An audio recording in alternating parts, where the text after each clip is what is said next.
ఇక మనోజ్ అయితే వచ్చేసి ఇంగ ప్రభావతి కాళ్ళ మీద అయితే పడతాడు.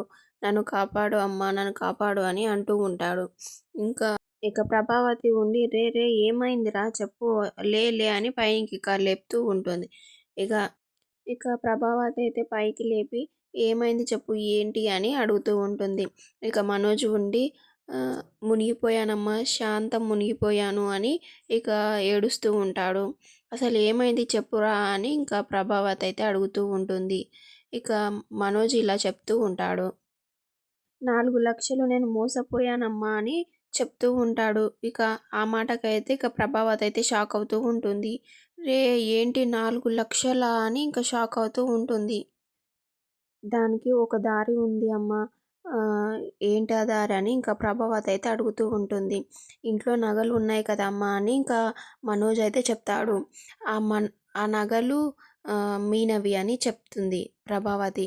"ఏమైతదమ్మా తీసుకురా మనం తాకట్టు పెడదామని" ఇంకా మనోజ్ అయితే చెప్తూ ఉంటాడు. ఇక ప్రభావతి అయితే ఇంకా నగలు తీసుకోవడానికైతే బీరువా దగ్గరికైతే వెళ్తూ ఉంటుంది. ఇక అటు పక్క నుంచి వాళ్ళ ఆయన అయితే వస్తూ ఉంటాడు. ఇక బీరువాల నుంచి ఇంకా తన నగలు తీసుకొని ఇంక బయటికైతే వస్తూ ఉంటుంది ప్రభావతి. ఇక తను వచ్చాడని చెప్పేసి ఇంకా ఆ నగలనైతే ఇంకా ప్రభావతి అయితే దాచుకుంటుంది చీర దాపుగా. ఇక వాళ్ళ ఆయన అయితే చూసి "ఏం తీసుకెళ్తున్నావు చూపి" అని అడుగుతూ ఉంటాడు. ఇక తను షాక్‌తో చూస్తూ ఉంటుంది. ఇక ఇంతటితో ఈ ఎపిసోడ్ అయితే ముగుస్తుంది. చూద్దాం నెక్స్ట్ ఎపిసోడ్‌లో ఏమవుతుందో. ప్లీజ్ అంతవరకు subscribe my channel for more videos and do support me.